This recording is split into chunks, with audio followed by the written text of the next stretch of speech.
Greetings, community in Christ, and a very warm welcome once again to our online service. I extend my gratitude to Hansi for this invitation and trust that you will enjoy this time with me.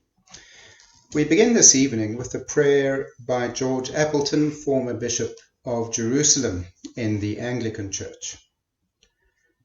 Grant to us, O God, the heart of a child, pure and transparent as a spring, a simple heart, which never harbors too much sorrow for too long, a heart glorious in self-giving, tender in compassion, a heart faithful and generous, which will never forget any good or bear a grudge for any evil. Make us a heart gentle and humble, loving without asking for anything in return, large-hearted and undauntable, which no ingratitude can sour and no indifference can weary. Grant us hearts penetrated by the love of Jesus, whose desire will only be satisfied in heaven. Grant to us, O Lord, the mind and heart of your Son, Jesus Christ.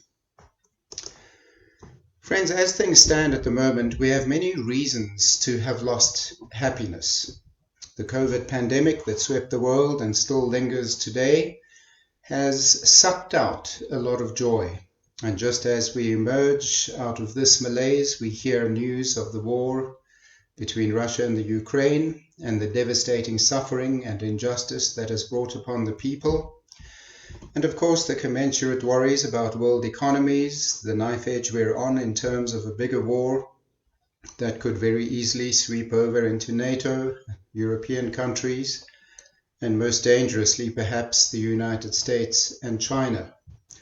In our own country, we suffer on with poor service provision, problems with our electricity, and of course the biggest problem of all, the wealth poverty gap.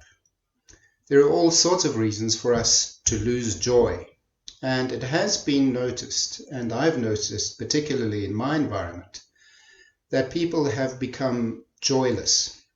There are now grand efforts, and we must be commended for them, to try and recover something of what we might otherwise call happiness. But how, and what does that really mean in the world we live in today? I've been thinking about this, and I share with you today a passage from the Gospel according to John. It's the 15th chapter, reading from the 9th to the 12th verses, and you'll know it very well. As the Father has loved me, so have I loved you. Now remain in my love.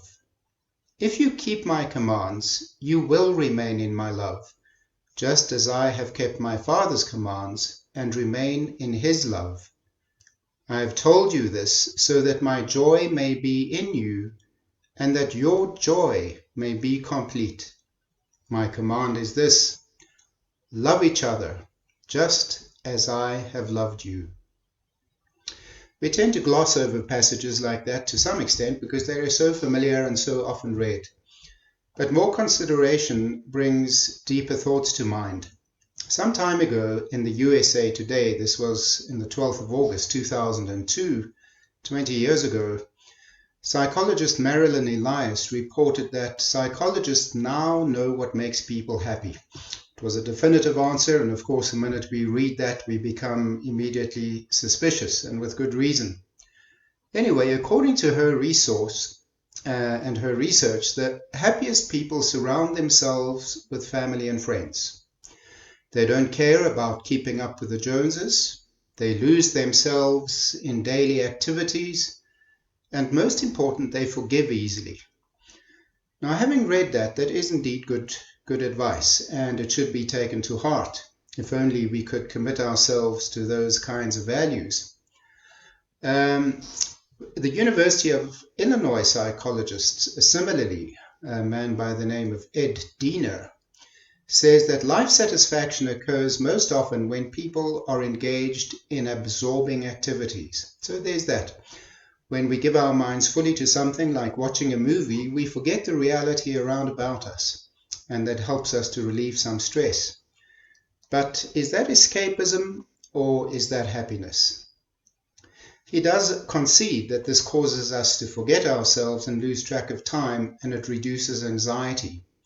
But this sounds to me more palliative, like taking a tablet for anxiety or pain or unhappiness, and as soon as the movie stops, we're back into the reality again. It doesn't have any real long-lasting consequence.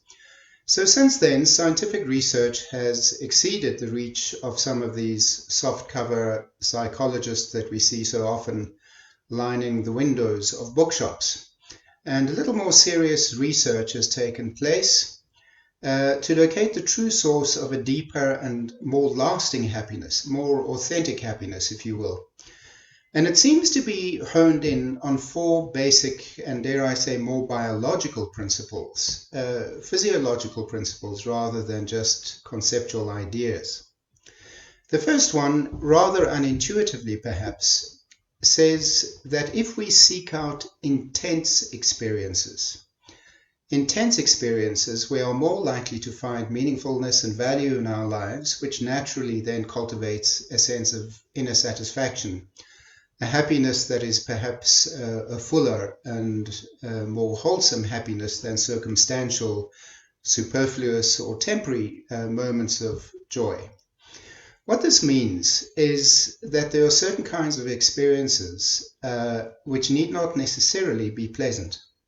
They may not even immediately bring joy or satisfaction. In fact, they could be quite tough, personally challenging, and perhaps even emotionally painful. This would be the kind of experience that stretches us beyond our comfort zones, the sort of thing that takes us to give ourselves to a charitable commitment in a hands-on kind of way, not just writing checks or donating money online, but actually getting our hands dirty in the lives of those whom we seek to support. It could be giving ourselves to a cause, a certain kind of task that would not be naturally easy for us, completing a challenge, doing a course of study, or fulfilling some or the other life ambition that we don't really believe we're capable of achieving. In something that really presses us to the limits of our capacity, and perhaps even our self-esteem, our sense of adequacy, and our sense of worthiness. These kinds of intense experiences that are challenging us to the limit, if we achieve them, and more often than not we will be surprised by what we are able to achieve, can give us a very, very deep sense of true and lasting happiness, of satisfaction and gratitude. That's the first one. The second one, rather more obviously, is one that has been brought to us before, and that is connectedness. Obviously, this is about relationships, and not necessarily the superficial colleagues at work, ships in the night as we pass our families in the corridors at home, but real meaningful connectedness with people whom we care for and whom we love, but also those who seem like strangers to us. To seek out relationships with people that are perhaps intentionally different, culturally, ethnically, linguistically, spiritually perhaps different, people from other religions and other countries that speak different languages. That may not necessarily be easy for all of us, but in my experience, certainly some of my longest lasting, best and most intimate friendships have been with those who are the most different. And this kind of connectedness with the other, with those who are close to us and we love, but also those who are not naturally close to us, gives us a deep sense of value, connection with the wider earth, with the world in which we live, and all of its people. It also implies a connectedness with the earth, with the environment that we abuse so comfortably and thoughtlessly, with pollution and energy consumption, with materialism. A sense of connectedness gives us a true value and appreciation of the earth we walk on and our fellow human beings who share it with us. So those are the first two: intensity of experience, connectedness. And now the third one is flow. Flow is a term that Claremont Graduate University psychologist Mihai Csikszentmihalyi, an unusual name, brought to us, and he coined it to describe an interesting phenomenon. He says that people in flow may be sewing up a storm, doing brain surgery, playing a musical instrument, or working on a hard puzzle with their child. The impact, he says, is the same. A life of many activities in flow is likely to be a life of great satisfaction. A multiplicity of endeavors, not just one thing, but having a variety of things in our life, not necessarily complementary things, but that together feed into satisfying different aspects of our being between work and leisure, hobbies, faith, relationships, values, the things we do. Our churches, our religions must cohere and enhance a general directionality of purpose. In other words, different kinds of things that we would not necessarily put together in our lives can accumulate together to give us a bigger sense of purpose and direction. And they need not be compatible, but they must be dynamic and nourishing and vitalizing in meaningful ways. Those are the first three. Intensity of experience, connectedness, and flow. The last one is a more spiritual one, and one that you will recognize most obviously from the Eastern religions, but one that is very close to the heart of Christian spirituality and mysticism as well. It is the principle of detachment. It brings to us the notion of the open hand. Very often in life, especially when resources and happiness become scarce, we tend to cling on to things in fear of losing them, clinging on to jobs or habits or customs or familiar things, familiarities, even money and the way we live our lives, our regular daily routines. But the more we do that, the more we trap those things and we make them immobile. They can no longer move within us and bring us new blessings or free us from things that we think are wholesome and good, but actually may no longer be so. Also, it prevents something from falling in. Whereas if we hold life with an open hand, with detachment, true enough, certain things might fall out and trickle through the fingers like beach sand in our hands, but perhaps it's time that some things really should fall out. Some things that were precious for a time, but perhaps have spent their time and purpose in our lives, and it's time to release them. But of course, the greater benefit is that with an open hand, things can fall in. New blessings, new learning, a new sense of being, a new association, a sense of freedom, a sense that nothing binds us, nothing ties us, nothing obliges us. Now, obviously, in the lives we live today, we do have obligations to our families, our children, our colleagues, our workplaces, the society we live in. This is not an ideal which presses us towards anarchy in any way or carelessness. On the contrary, it is a kind of a spiritual repose, a quietness, and an openness to the grace and love of God, which can release us of things we've been holding on to and allow new things to fall into the palms of our hands and bring gifts we might not even formally have imagined. So those are the four encouragements, for what they're worth, that I share with you today, and they speak very clearly into the passage that I shared with you from John. That my joy may be in you, and that your joy may be complete. The joy can only come in if we are open to real life, intense experiences, even when they are hard, to connectedness in real and meaningful ways with other people and with the earth, with flow, with being open to all sorts of possibilities that might not naturally suit us, and to detachment, letting go of those things that hold us and being open to new things that may free us. So I leave you with those thoughts and one of my favorite hymns, which speaks also into this new vision. Be Thou My Vision, as sung by Nathan Pacheco.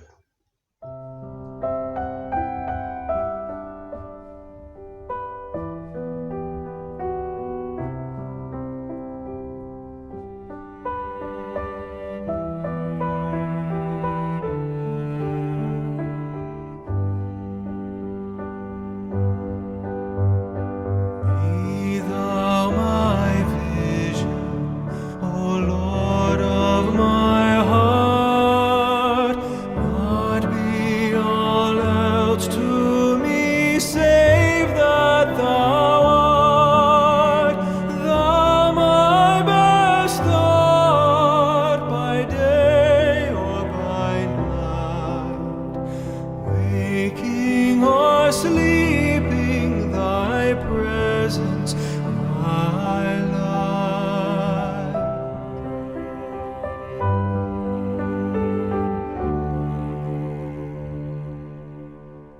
Be thou my wisdom, and thou my true word. I ever with thee, and thou with me, Lord. Thou my great Father, I thy true Son. Thou in me dwelling, and I with thee one.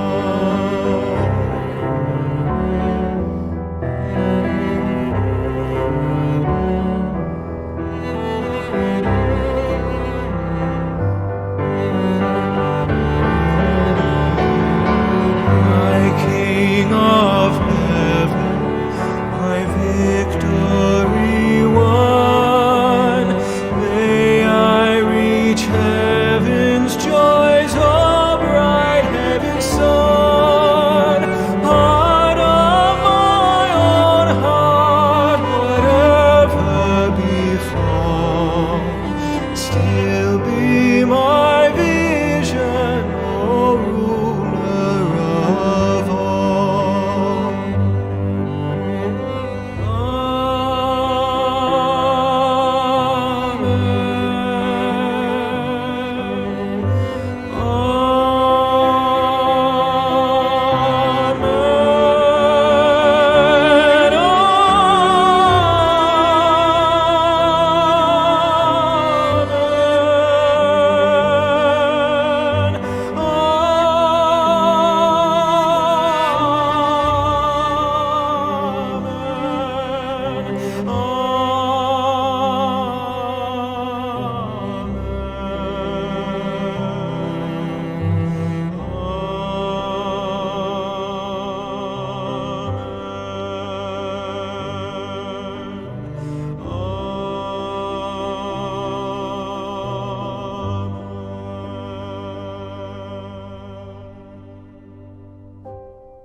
Finally, I give you my blessing.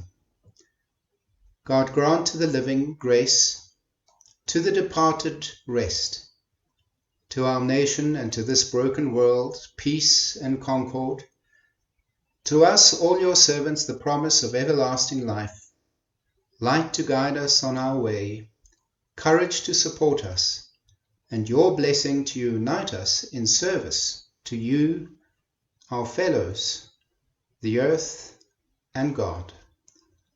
Amen.